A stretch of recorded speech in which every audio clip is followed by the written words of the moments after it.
Fala aí, galerinha, beleza? Como que vocês estão? Tudo bem? Então, nossa aula hoje vai ser sobre urbanização brasileira.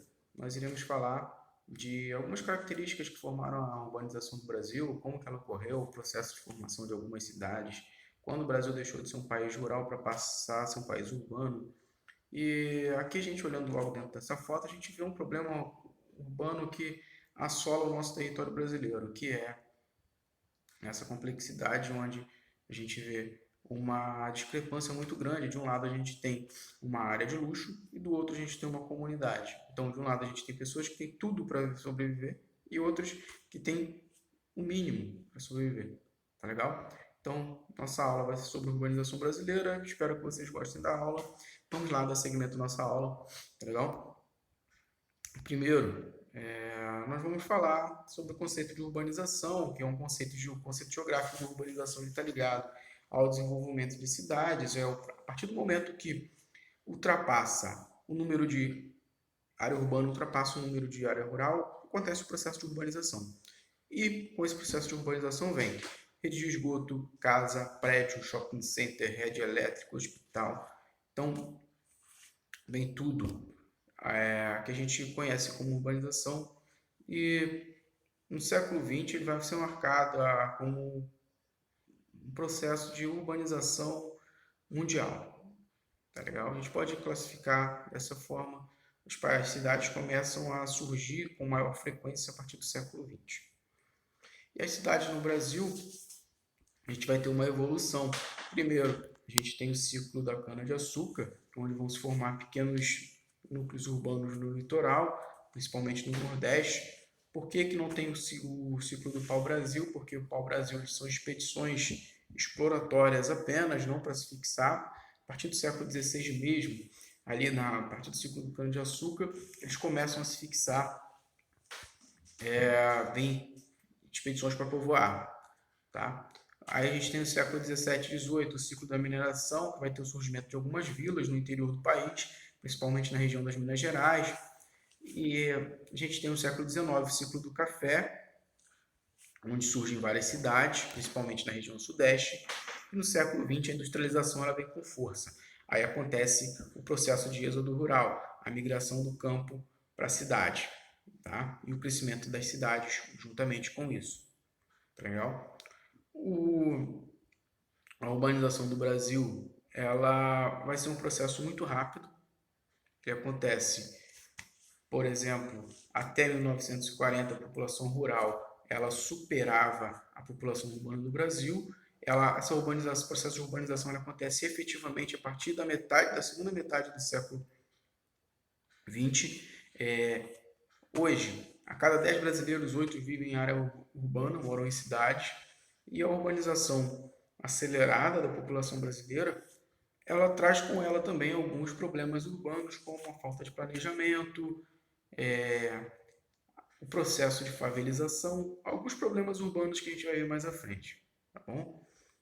O crescimento das cidades e a urbanização favoreceram a expansão do comércio e dos serviços. E com isso surgiram algumas metrópoles, cidades muito populosas, que concentram as principais atividades industriais do país. Então a população ela passa a se concentrar mais em algumas cidades do que em outras, e o que acontece levando à hierarquia, o processo de hierarquia urbana. E essa hierarquia urbana ela é dividida da seguinte forma: metrópoles mundiais são aquelas que mantêm influência não só no território brasileiro, mas também tem alguma influência dentro do cenário global. A gente tem no cenário, nesse cenário a gente tem São Paulo e Rio de Janeiro. A gente tem as metrópoles nacionais, elas conseguem influenciar alguns estados, mas porém apenas dentro do território brasileiro. A gente tem como exemplo Salvador e Porto Alegre. A gente tem as metrópoles regionais, são cidades com mais de 1 milhão de habitantes que abrigam atividades diversificadas, como por exemplo Goiânia, Campinas. As capitais regionais são cidades médias e grande porte que influenciam um vasto número de municípios à sua volta, Florianópolis, Cuiabá, os centros regionais, que influenciam algumas cidades em seu entorno, e os centros locais, que influenciam apenas a área de seu município. São essas que formam a hierarquia urbana.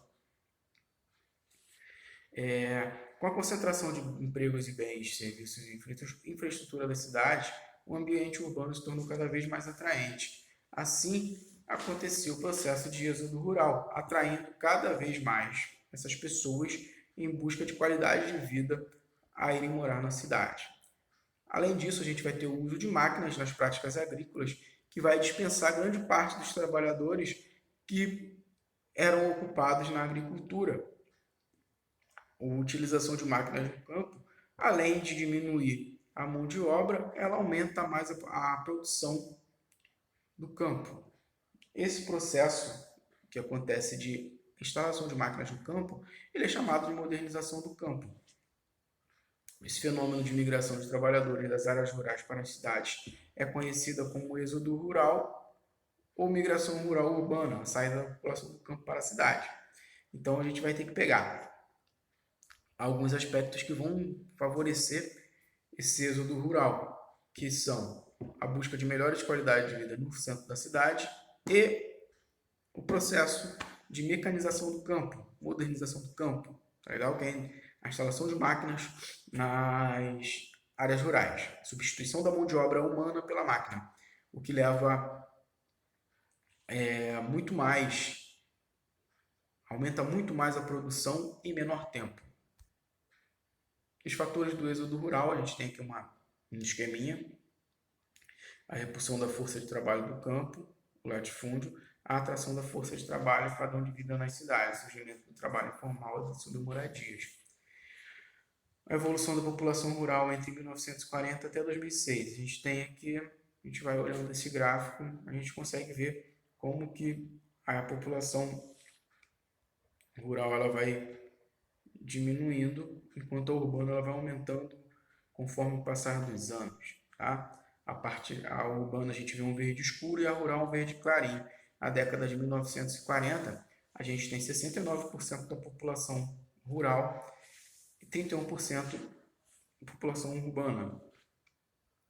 Na década de 50, esse número quase se mantém pouco alterado.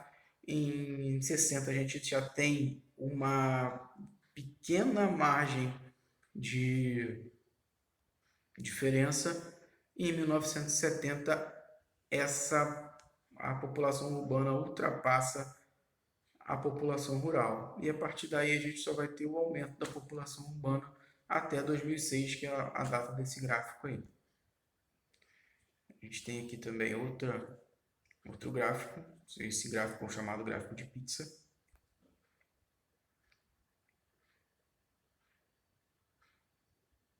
E aqui a gente tem o processo de urbanização por regiões. Isso é muito interessante. A gente vai olhar como que a urbanização ela vai acontecer em diferente forma em diferentes regiões também.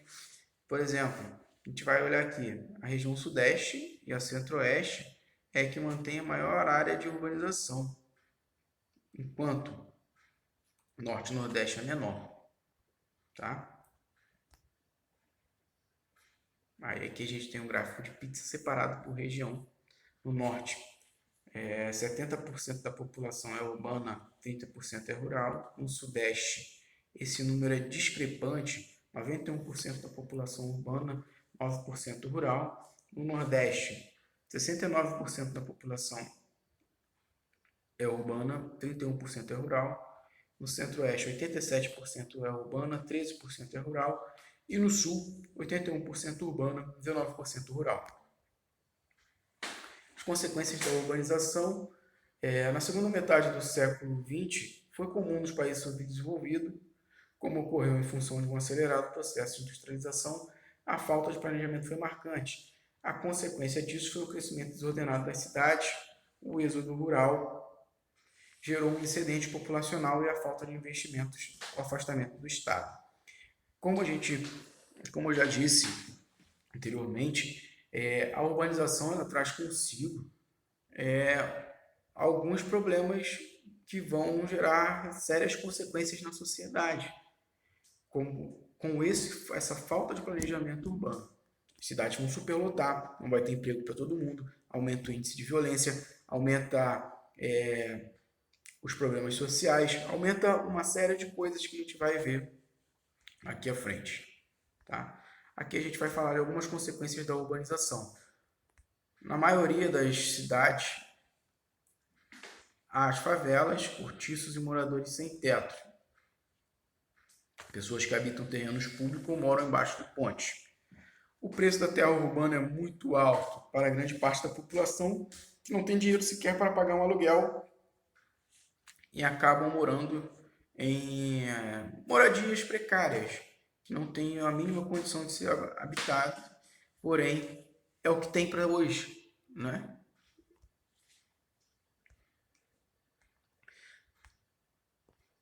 Além de contar com pouco verde, as cidades brasileiras, principalmente as grandes e as metrópoles, apresentam graves problemas de poluição do ar, dos cursos de água, esgotos domésticos e industriais são muitas vezes lançados diretamente nos rios urbanos, tendo em vista lá o Rio Tietê de São Paulo. A falta da oferta de transporte coletivo é um sério problema urbano brasileiro, com populações concentradas em grandes centros e necessidade de locomoção diária. Os sistemas de transporte não conseguem atender a demanda. A gente tira aí metrôs superlotados, ônibus superlotados, ou seja, são problemas que não houve um processo de urbanização, porém não foi pensado não como seria esse processo de melhoria de qualidade de vida da população. O tempo que se perde para se locomover, a dificuldade de locomoção numa grande cidade, ela é tremenda e os transportes públicos eles são catastróficos.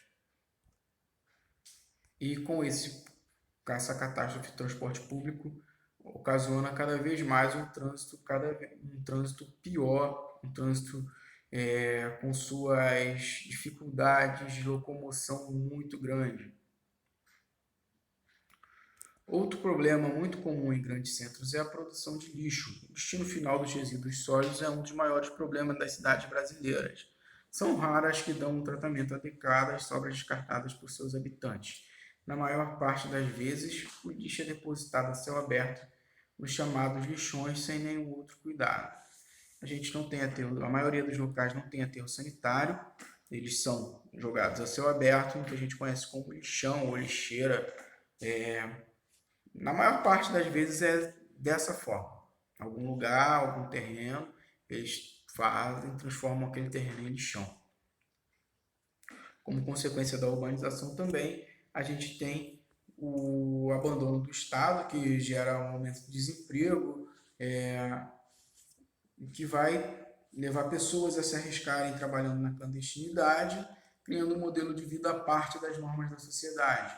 Assim, as práticas ilegais e criminosas, como jogos de azar, contrabando, tráfico de drogas, milícias armadas, passam a fazer parte de seu cotidiano. Muitas vezes recorrem de instrumentos violentos para intimidar o poder público e garantir seus territórios. O aumento da violência é um problema urbano também.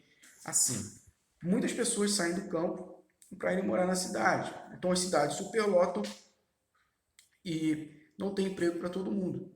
Então, o aumento da violência é uma consequência também dessa urbanização, que não houve planejamento. A falta de planejamento urbano também é uma causa do aumento da violência. Tá legal? Então, nossa aula se encerra por aqui. Deixo aqui muito obrigado a vocês. Quem puder, fique em casa, se cuidem. Até a próxima aula. Tchau, tchau. Um beijo no coração de vocês.